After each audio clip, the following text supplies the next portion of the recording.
Fala rapaziada, saudações vascaínas, vamos que vamos para mais um vídeo. Você está no Fala Gigante, o segundo vídeo desta quinta-feira e é claro, com muitas informações importantíssimas para você, torcedor vascaíno. Pois além de hoje ser dia de Vasco, pois às 9h10 da noite o Vasco enfrenta a equipe do Audax pela segunda rodada do Campeonato Carioca. O Vasco não para, o Vasco segue no mercado à procura de reforços, buscando contratações para de fato chegar à tão falada reformulação desse elenco Cruz Maltina. A gente vai falar sobre isso, vamos falar sobre novos alvos no mercado, pois de fato o zagueiro Manuel Capasso dificilmente será um reforço do Vasco para 2023, ou seja, o Vasco terá que ter novas metas e um nome está sendo observado, o zagueiro João Vitor, que fez esta última temporada no Corinthians e foi vendido ao Benfica no meio do ano. Um atleta de muita qualidade que se encaixa perfeitamente naquilo que o Maurício Barbieri quer. A gente vai falar sobre isso, falaremos também sobre o encontro da 777 Partners e o CEO Luiz Melo lá em território norte-americano e muitas outras novidades aqui a vocês neste Fala Gigante. Porém, é claro, antes de começar, como eu sempre faço aqui no canal, eu quero dar as boas-vindas a todos vocês que estão chegando ao canal do Gigante Vasco pela primeira vez. Seja muito bem-vindo! Este é o canal do Gigante, o canal do torcedor vascaíno, ou seja, se você é Vasco e ainda não é inscrito, tem alguma coisa errada aí, você pode consertar, calma, rapidamente, aqui embaixo se inscrevendo no nosso canal. Estamos nesse momento com 83.800 inscritos, queremos muito mesmo chegar ainda nesse vídeo a marca dos 83.900 inscritos, tenho certeza que conseguiremos com a sua ajuda. Então aqui embaixo, aperte aí no botãozinho inscrever-se, você não paga, você não tem nenhum trabalho e ajuda muito o nosso crescimento. Então aperte aí, além disso não esqueça também de ativar o sininho de notificação, deixar o seu like, o seu joinha, o seu gostei, como você preferir chamar, para ajudar na divulgação deste vídeo e principalmente embaixo também o seu comentário. João Vitor, zagueiro que atuou pelo Corinthians em 2022 e foi vendido pelo Benfica, seria um bom reforço para o sistema defensivo?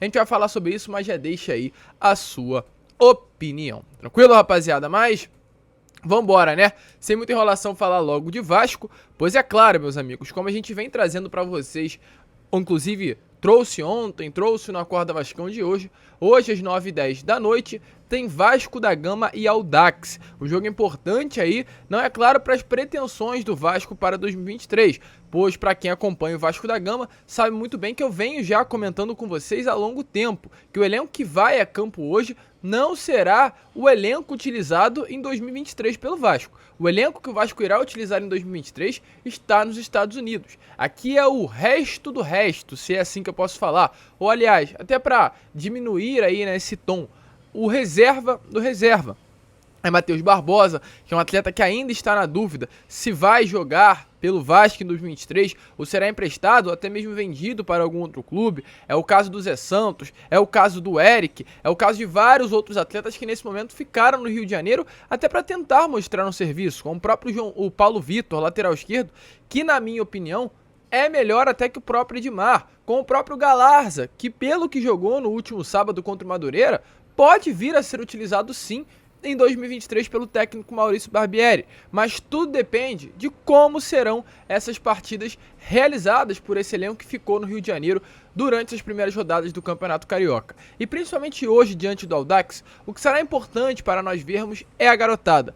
Rayan e GB, principalmente, torcedor vascaíno, gravem o nome desses dois jogadores. O Rayan era o 10 do Vasco na Copa São Paulo de Futebol Júnior, e o GB, o 9, o centroavante dos jogadores, que no ano passado estava no Sub-17 e nesse ano já foram titulares da Copa São Paulo de Futebol Júnior. Jogadores de uma qualidade ímpar, jogadores diferentes, jogadores que são hoje consideradas as grandes promessas da nossa base.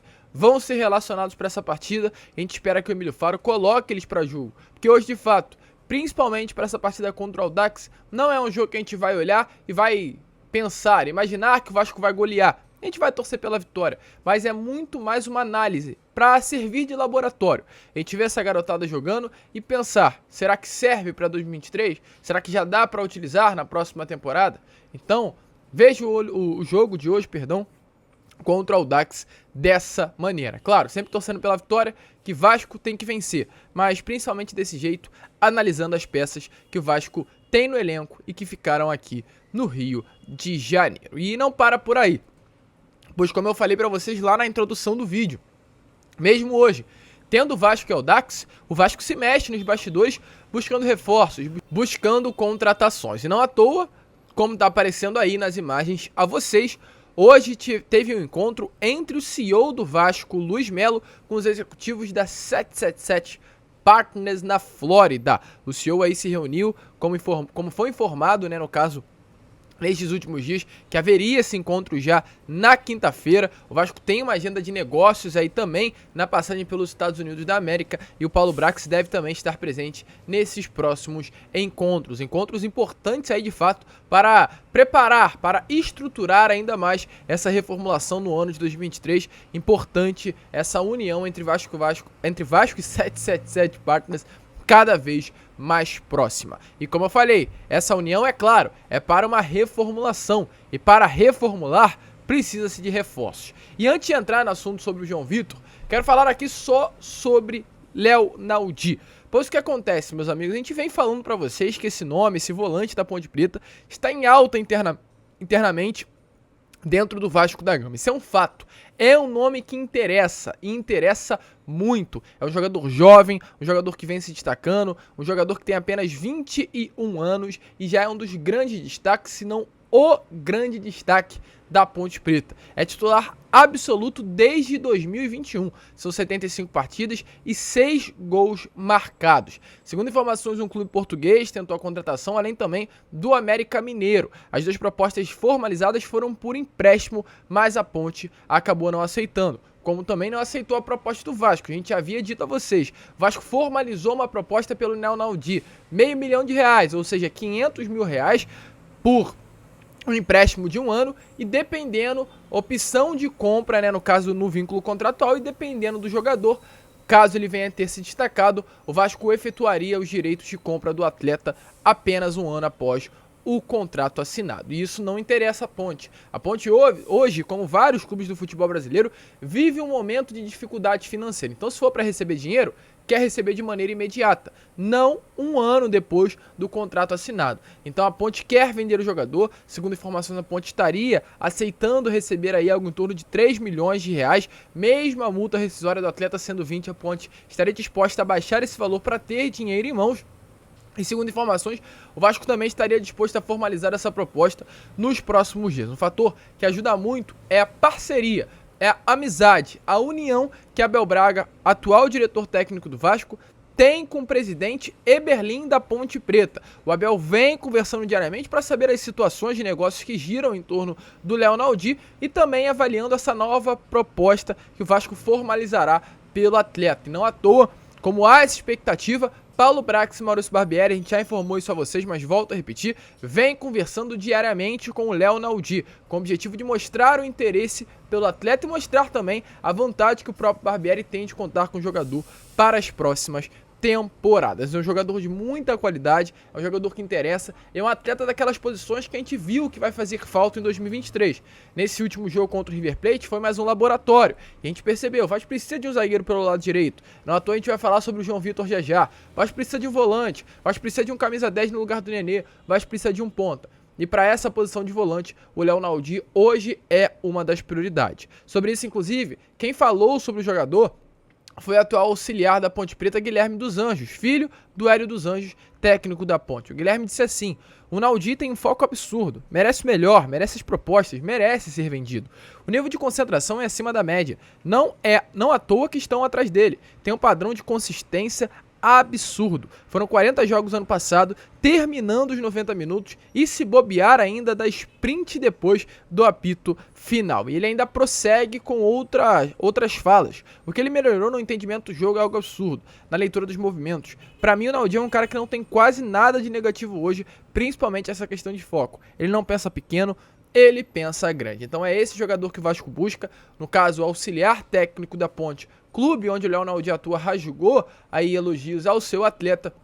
E agora é esperar, pois a expectativa é que o Vasco de fato formalize essa proposta nos próximos dias.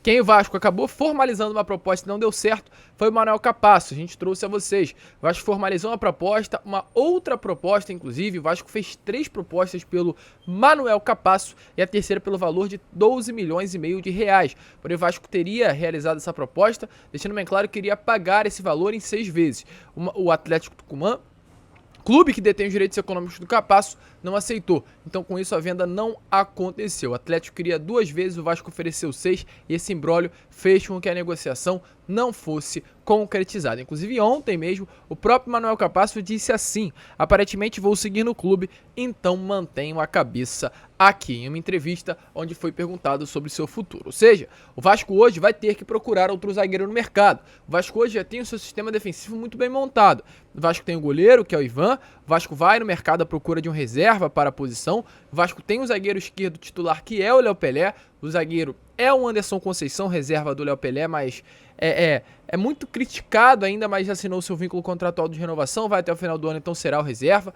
Pelo lado direito, o Vasco tem o Robson Bambu como reserva, mas falta o titular. Nas laterais também é a mesma coisa. O Vasco conta com o Pumita Rodrigues pelo lado direito, conta com o Paulinho de reserva, que é a grande promessa da nossa base. Pelo lado esquerdo, conta com o Lucas Piton e conta aí com o Edmar ou o Paulo Vitor também jogando por ali. Então o único lugar que de fato, além é claro do reserva do gol, que falta para fechar esse sistema defensivo é o zagueiro titular. E a informação que nós tivemos, que após essa negativa do Manuel Capasso, o Vasco está buscando outras opções, porque tem que contratar. O Robson Bambu, volta a repetir, gente, não será titular do Vasco da Gama. E diante disso, um dos nomes que hoje, gente, é analisado, volto a repetir, é analisado, não confundam análise, observação com proposta. Às vezes eu venho aqui e falo que o nome é analisado, vocês já confundem com proposta, aí falam que eu tô mentindo, falam que eu tô inventando informação. É o nome analisado, João Vitor, que hoje pertence ao Benfica. Ele deve ser emprestado sim pelo Benfica. Nesses últimos dias, a gente recebeu essa informação e até para ser mais exato, trago ela de uma maneira convicta a vocês. No dia 10 de janeiro, um grande jornalista, no caso português, que tem mais de 75 mil seguidores nas redes sociais, uma palavra muito forte no futebol de Portugal, cravou que o Benfica tem o desejo de emprestar pelo menos um zagueiro para a próxima temporada. O Benfica, eu dei uma olhada, conta com 7 zagueiros no seu elenco e tem o desejo de emprestar pelo menos um deles. E colocou no mercado 2. João Vitor, esse zagueiro que a gente acabou de falar, e o Lucas Veríssimo, 2 jogadores brasileiros, um ex-Santos e um ex-Corinthians. Porém, o Lucas Veríssimo tem um valor muito mais alto e é um jogador que foi muito mais utilizado do que o João Vitor e é mais velho, tem bagagem a mais. Então, por esse motivo, a expectativa é que quem de fato venha a ser emprestado é o João Vitor. Há o desejo sim de que o João Vitor, até pelo fato de ser jovem ainda, saia do futebol português por uma temporada e venha ganhar rodagem em alguma outra liga. E essa liga poderia ser sim no futebol brasileiro, depende da proposta que o Benfica receber, se for aí aquilo que o clube português deseja. Lembrando, João Vitor foi vendido no meio do ano passado pelo valor de 44 milhões de reais por 55% dos direitos econômicos. O Benfica comprou esse valor junto ao Corinthians e nesse momento tem o desejo de emprestar. E aí você pode falar, Lucas, esse jogador interessa ao Vasco da Gama? Por que interessa? Tenho certeza que você, torcedor vascaíno, assistiu ao jogo da última terça contra o River. Se não assistiu, dá uma olhada nos melhores momentos. Vocês vão perceber que as principais jogadas de ataque do Vasco nasceram dos pés do Léo Pelé, um jogador que tem uma saída de bola muito diferente. O Léo Pelé foi contratado exatamente por isso. Ele não é um atleta de marcação, ele não é aquele zagueiro xerifão, mas é um jogador que tem uma saída de bola sofisticada, refinada, tem um passe diferente e é o primeiro homem da criação do Vasco da Gama. Maurício Barbieri gosta de jogar assim, com 2 zagueiros que saibam sair jogando. Não à toa o lado direito do campo foi tanto prejudicado com a presença do Miranda. E o João Vitor, se vocês derem uma olhada aí, como tá aparecendo nas imagens para vocês, nos dados dele, impressionam. Esse primeiro dado é de 2021, no Campeonato Brasileiro Sub-23 que o João Vitor disputou. Em 36 partidas, gente, ele só teve um erro defensivo grave, ele foi primeiro em passes certos, primeiro em duelos aéreos ganhos, primeiro em eficiência nos duelos, segundo em corte. Mas principalmente dê uma olhada nisso. O primeiro em passes certos, acertou 1.915 passes. A gente vê os dados do João Vitor atuando pelo Brasileirão com a camisa do Corinthians. Foram 40 jogos, foram 2.115 passes certos, algo em torno de 88% de acerto no passe. Então, são números que impressionam. São números aí que deixa claro que é um jogador que tem exatamente aquilo que o Vasco procura, aquilo que o nosso atual treinador quer. Um atleta que saiba sair jogando, e um atleta que erre pouco passe, porque é claro, né, um zagueiro que tenha um índice alto de erro do passe preocupa no time do Barbieri, pois será o zagueiro que vai abrir o jogo, vai iniciar ali, no caso, a formação da equipe na saída de bola. Então, se for um zagueiro que erra muito passe, pode prejudicar, pois ele sempre estará ali trocando bola no primeiro toque que vai receber do goleiro. E o João Vitor é esse homem que tem esse acerto no passe, tem uma média alta, uma média até mais alta do que o próprio Léo Pelé. Então é isso que encanta. Atuou apenas 3 partidas e é uma oportunidade de mercado gigantesca. Não estranhe se nos próximos dias essa negociação evoluir e o Vasco ir com tudo em cima da contratação do zagueiro. Bom nome, torcedor? Deixa aí nos comentários. O Benfica colocou o João Vitor no mercado e agora resta aí o Vasco passar dessa observação a ir numa contratação do jogador. Vale a pena? Deixa a sua opinião aí nos comentários e, é claro, não esqueça de se inscrever, ajudar o nosso canal, compartilhar o nosso canal também para que cada vez mais torcedores cheguem aqui ao canal do Gigante Vasco. E como eu sempre falo aqui, fiquem com Deus e saudações vascaínas.